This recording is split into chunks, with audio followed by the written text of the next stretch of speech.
So all today, we've been hearing about the suggestions for some of the suggestions for GQL for the future. I was going to do a demo, but I think at this stage in the afternoon, it's better just to, if you see the results. So there are, I mean, I can do a demo for anyone who wants to see it after the talk. So these are the things that we're looking at. Where I come from, the background DBMS that I've been working on for the last 20 years has had, it gives us now a record-based approach to graphs and data. It's now an implementation of SQL and GQL. It's an SQL implementation that's been enhanced to include GQL as well. The transaction log is maintained throughout. There's the only representation of the database on disk is the transaction log. You cannot change it. It operates as append only. It's append storage, so the database is the current state of the database is in memory. And nodes and edges in the graph are data records, and they're naturally indexed by the position in the log in which they were committed. Okay, obviously, the log is immutable, but the database is modified as a result of updates and deletions and that sort of thing, so that the in-memory database is up to date. So, and one enhancement that I've done on GQL since for years already is that the match process will bind to property names and values. So you'll see some examples of that in this presentation. So the underlying way that this all works and works satisfactorily for transaction use and so on is transactions are completely serialized. In the append storage, that the commit things are appended to the transaction log. They're always appended a whole transaction. The transaction is atomic, all or nothing. So that all the changes that have been made in a transaction get put at the end of the transaction log. So the new database is the effect of whatever it was before plus the latest committed transaction. There's the concept of shareable data has been used in Piro since 2018. And the idea is based on an implementation of B trees, which comes from the Mathematical Center of Amsterdam. This picture is dated 1987. And the idea of that is that all of the nodes in the B tree are read-only. They're immutable, so that if you make an update to a node, you need to update its parents right back to the root. Okay, that's great because you get a new root. So if you're using flash memory for your data store, you don't overuse the root node. You get a new root every time. And the amount of change you've made to the whole thing is exactly the depth of the tree. So it's logarithmic. So that all updates are logarithmic. We get sharing of the so that you've moved from one state to another with only making logarithmic changes, and all of the other nodes are unchanged. All of the other nodes are unchanged. So that means that provided you're in the same memory space, you don't need to copy anything. So that in particular, if you have a thread-based server, then all the threads are sharing memory, but they can't see each other. So that each transaction runs completely isolated. So this is a perfect example of an ACID database. And the commit process is illustrated in a slide, which I won't go into just now, but I can explain to you later. But the idea is that you regard the whole database as a kind of tree, which is being updated in exactly this way. So each position in the log defines a physical item. I'd like to explain what that is, because physical items are declaration schema changes as well as data records. So, for example, here's a very simple transaction log. You can see that the transaction, there are two transactions shown here. The first one defines a table with two columns, and the second one inserts a record into that table. So the idea is that some of the records in the log are the construction of schema objects, and some of them are the construction of data objects, like a row in a table. Each of these so-called physical records has a different format depending on the purpose of the record. Way back into the year 2000, we started with the very first few physical records, defining a table, defining a column, defining a record, defining an update, a delete, and so on. Now, 20 years later, we have about 80 different formats, not all of them currently in use, though. The later ones are things like node type and edge type and schema and so on, graph schema, graph type. So that's this record of how many record formats there are and which ones is a kind of history, like the creation of GQL over time from the earliest days in the year 2000. So the position of a record, this thing here, gives a UID for identifying any object in the database, whether it's a schema object or a row. And so we have database objects, and records are given by position. So that in a table, if you want to say select star from a table, you get the rows. If you want the position as well, and that's very useful, you say select position, comma, star from table, and you get the positions as well. And those positions can be used for foreign keys.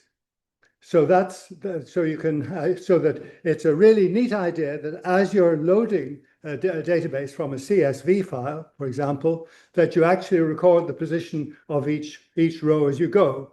And anywhere there was a, whoops, what's happened? I didn't do that.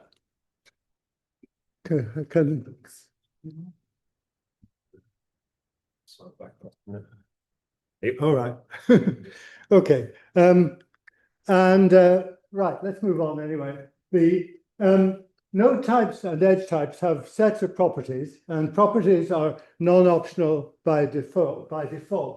And this is inspired by the original user-defined type from SQL a long time ago. A point, for example, x and point with properties x and y. It doesn't make sense for either of those to be null. So that in structured types, typically the properties cannot be null. They're all non-optional. And subtypes in the natural type structure that we're talking about, subtypes have more properties, supertypes have fewer. And we've got this SQL subtype clause of one type being under another one. And that's very like the implies operator in GQL, I think. And constraints then from supertype to subtype. Constraints on the supertype are inherited by the subtype. And so you need to be careful if your constraint is a primary key. We'll come to that, we'll look at that here actually. Remember, the GQL specification doesn't say anything about ID. The notion of ID being something special is really not in the GQL specification. You think it is, Stefan? Well, it is used for definitional purposes in the standard in the way that is not exposed to the user. And then there's the element ID function, right, which is a bit different. Right, but it's very hidden. But it means that if you have, say in the financial benchmark, we have person and we have company, and these each have primary keys. And if you want to make them subtypes of a supertype called, say, legal entity, then that legal entity cannot have a primary key because the financial benchmark, it does use the same ID for a different person from a different company. So person and companies have overlapping sets of IDs, which is something you have to be careful. Jan Hidders is particularly anxious about this kind of thing. Although OpenCipher takes it for granted, but we don't.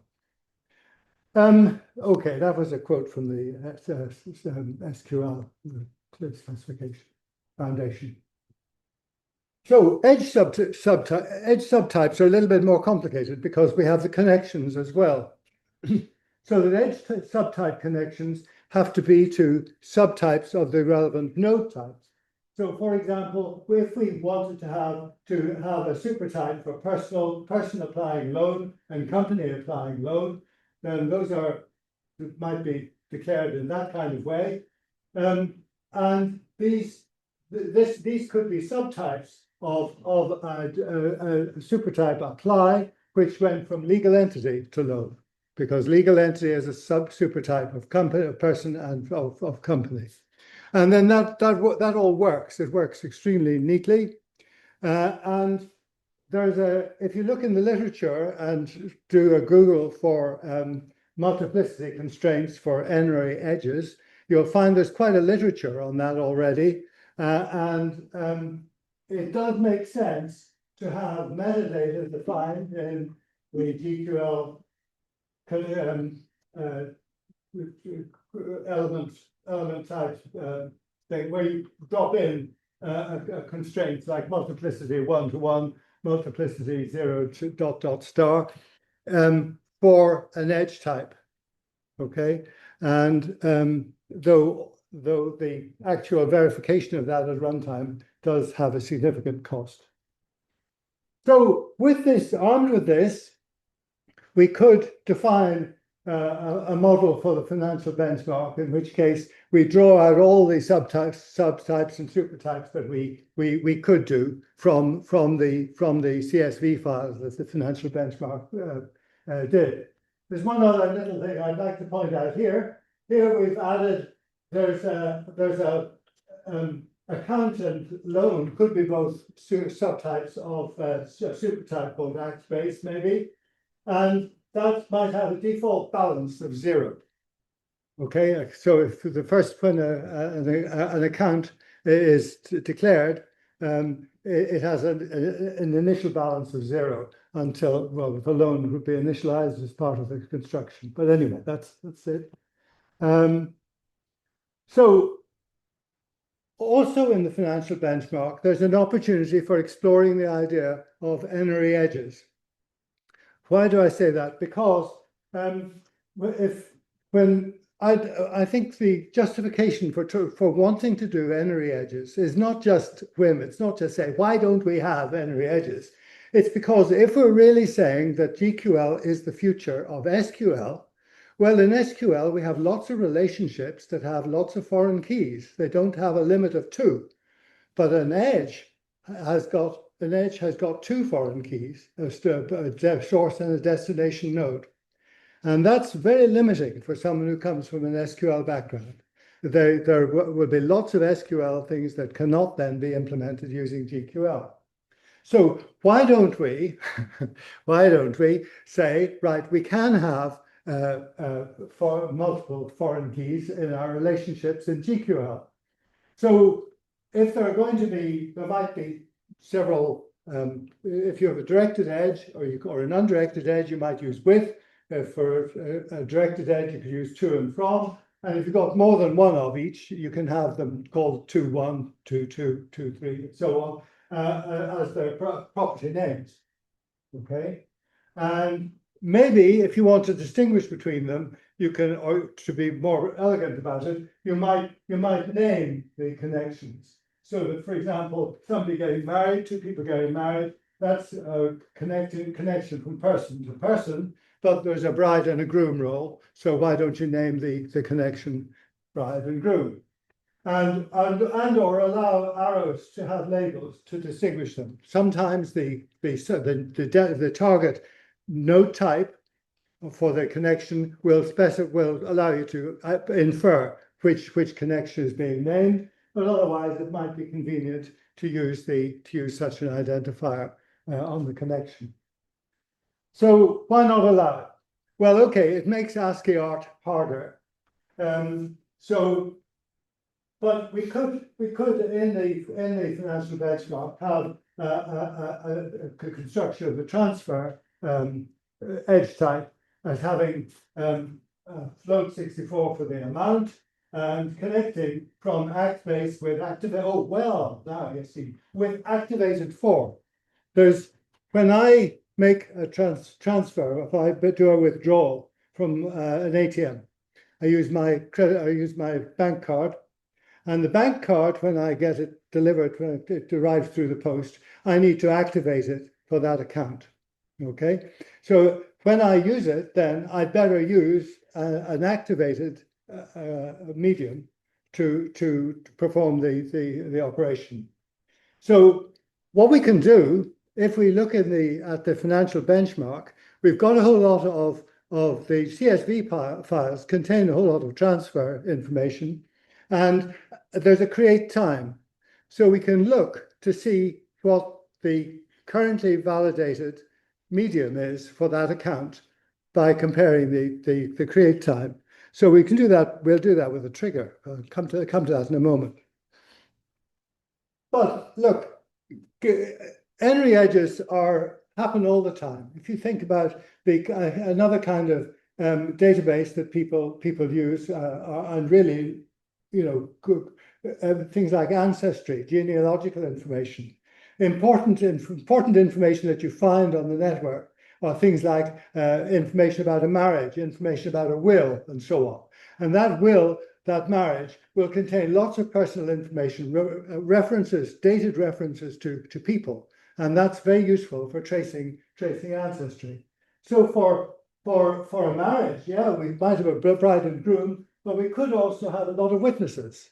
And in some jurisdictions, you have to have a minimum number of 2 witnesses, a maximum number of 4 that are recorded. So we could do that. So we can do that. So when we insert, we use an ordinary graph pattern to do the insert. We've got a with here, with the father of the bride. Now, I've got to admit that the reason why this is a little bit strange, why was the father of the bride created first before the rest of the marriage? Well, because if I put it later, it wouldn't actually work. I need to fix the bug there. So next week. But the point is, though, that the values of these things in the corresponding record, the corresponding table in the database, will contain the positions of the relevant records, not the keys. Okay, you can have the keys there if you want, but by default, it's going to be much faster to internally use the positions for all foreign keys. So that's a useful thing to do. So I mentioned about triggers. I think triggers are very useful for the kind of thing we've been doing with the financial benchmark, with detection of fraud. You want, as a matter of course, some operations to take place to check that no fraud or financial misbehavior is occurring. So it's basically for automatic execution of workload procedures. And in GQL, of course, it makes sense that we should be able to use match statements inside the trigger. So here's a perfectly valid beginning of a perfectly valid trigger in SQL. You can check, I think. But in the body of the thing, instead of begin and a whole lot of SQL statements, we've got match and insert. So that, yeah, we can do that now with GQL. So GQL is pretty good. And that means that we can do exactly the argument that the construction that I mentioned about taking the most recent activated for record and adding that as an extra connection to the transfer, so that although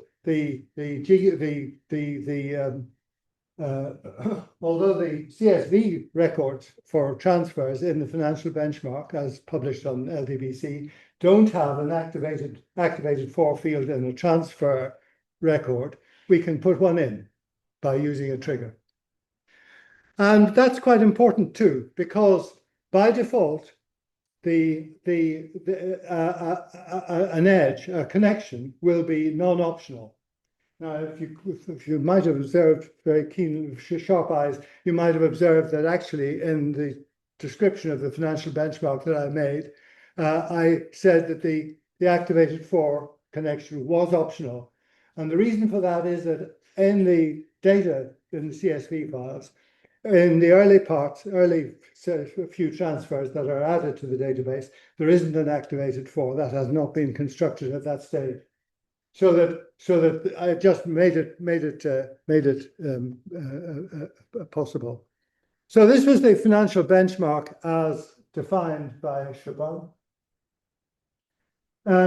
Fritz Laux, who has worked with me on the type graph model and who in fact inspired my foray into the type graph model, and I believe his type graph model proposal from way back was one of the ingredients that led to the type graph GQL kind of movement, I believe.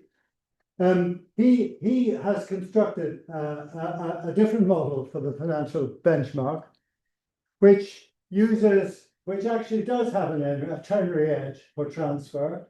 We've got used for, the sign in has been used for rather than the activated for. And he, by force of habit, he's written a UML diagram for the thing, and he's added in a whole lot of constraints, a whole lot of multiplicity constraints.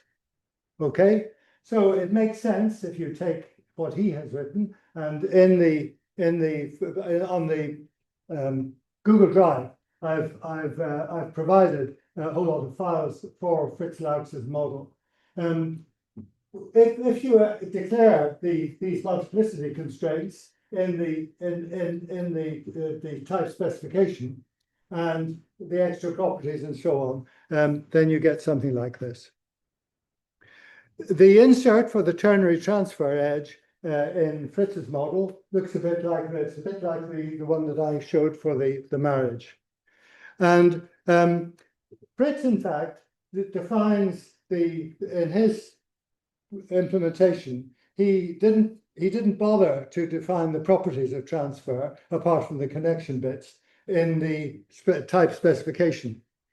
But I guess since he's the database owner, the fact that he has added, here we are, he's added the properties of the transfer, properties that we've not seen before. He's added it into the insert statement. That's okay. We add new properties because he's now defined them on the first such insert.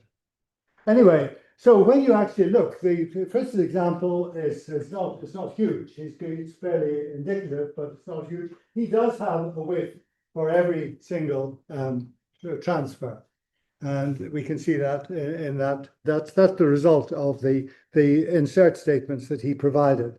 So that script is in the Google Drive that is on this, referred to at the end of the presentation. So, and I re-engineered. So to go back to the LDBC financial benchmark, I took SF001 for good reasons. This is all work in progress. So I started with the smallest one. So I re-engineered SF001 so that it was created using a sequence of insert statements in order of create time. Now the CSV files provide you a whole lot of things for the snapshot for SF001, but it's quite a job actually to say, right, now let's put them all in order of create time. So I did that, and unfortunately, the create time, the result was not unique. Not all the create times are different.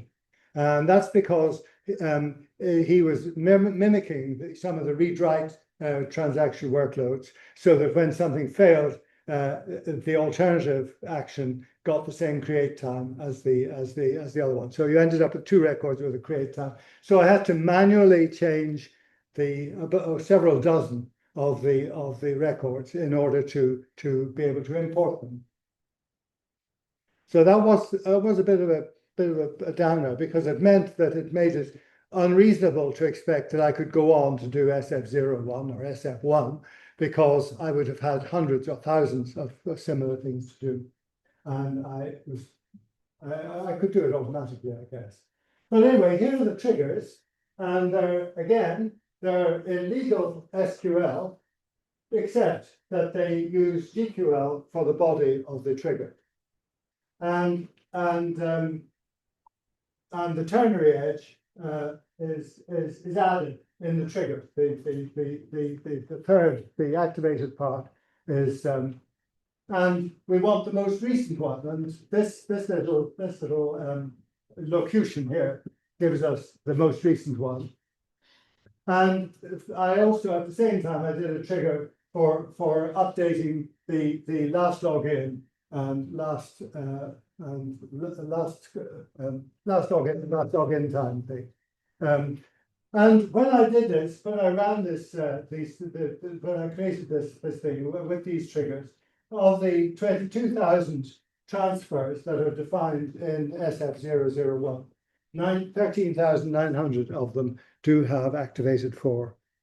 So that gives us a further model for the benchmark, and Fritz drew this UML diagram for me. That's the version that I have, and that's so the resulting version of SF001 I've called SFS001, and you can see there the subtypes, and so you'll see that the way things work with subtypes is that the records are entered into the supertype as well as the subtype, so that the number of legal entities is the sum of the number of persons and the number of companies. Okay, and similarly for the other subtypes. And the links in that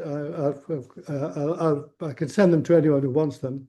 And so testing of this is to begin. And I took one of the workload things that Chopin was talking about earlier, PCR1, and that has that description, and wrote it as in GQL, so that so creating a function complex read, etc., using truncating. Chopin and I have done some work on the code, the GQL that's required, syntax required for defining truncation, and then you just have ordinary GQL to define the function. And I was very pleased with the performance of this, actually. So running one of the examples from the validation, one of the validation files that Chopin sent me, this particular complex read function has this result. And in the GQ on the Google Drive, you'll see that this running on my laptop took less than 0.1 of a second to traverse this. Although we have 20,000 or whatever it is, quite a lot, thousands of accounts and transfers, so that you have a join. Basically, you're iterating over three things. So potentially, if you are doing things with joins, that's a join of 10 tables, all having about thousands of rows. And this boils down to considering 917 cases only for this particular query, and that's why it's fast. So I do recommend using some of these unconventional approaches to implementation to simplify things and not have to do all this tedious optimization and recalibration and everything that we've been hearing about all day. So, and that's it. So you'll find the Piro DBMS at this link, and I can send the Google Drive notes to anyone who wants it.